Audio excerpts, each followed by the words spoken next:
la pèrdua quasi irreversible de l'ús públic d'aquest paratge. Recordem que d'aquestes 2.450 hectàrees no totes són públiques, n'hi ha masos particulars, n'hi ha masos privats, estem parlant de la zona de parc natural.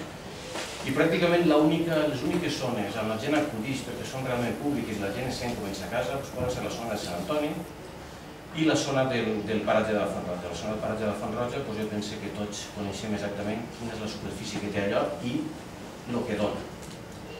Per tant, d'alguna forma, considerem en greu perill l'ús públic d'aquest lloc per a complir les necessitats dels visitants i del propi parc natural. Hi ha que dir que en cap document de la normativa del parc natural recomana que la construcció d'un hotel sigui una necessitat allí, en absolut. He sentit al senyor alcalde d'Alcoi, senyor Teodor de Sedano, el tema de la posada en valor.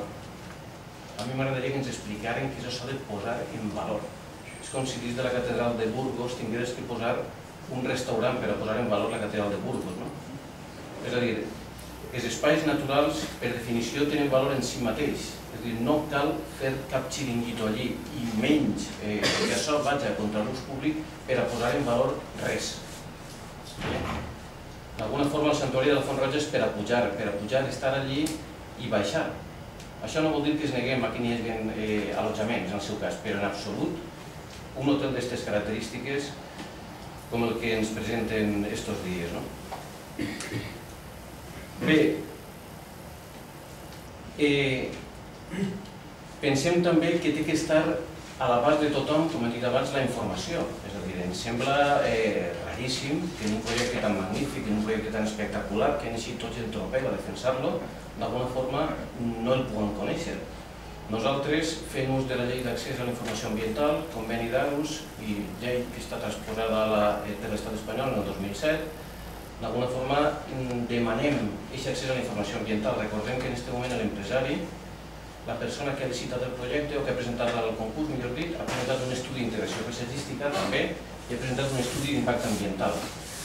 Vull recordar que tant l'estudi d'impacte ambiental com les millores ambientals del ple de clàusules administratives, d'alguna forma el regidor d'Urbanisme en aquell moment, el Fernando Pastor, i actualment de grans projectes, comentava que seria exquisitament mediambiental, que hi havia una sèrie de clàusules que d'alguna forma limitaven fent necessitat, valoraven l'ús d'energies alternatives, l'ús de materials de bioconstrucció, etc.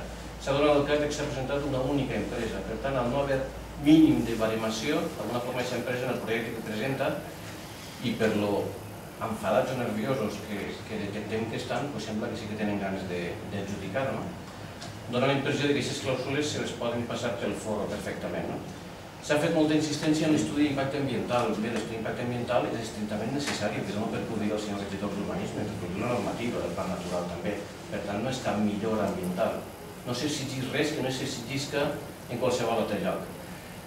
Vull recordar també que un hotel d'aquestes característiques necessita una sèrie de servicis d'aigua que va suposar també la necessitat de fer un projecte per a pujar aigua des del poliesportiu, el depòsit de Baix de Sant Antoni, etc., fins a Lliral, amb el corresponent estudi d'impacte ambiental i necessària declaració d'impacte ambiental favorable. Vull dir que d'alguna forma es dona per suposat una sèrie de coses que nosaltres no tenim en absolut gens clar.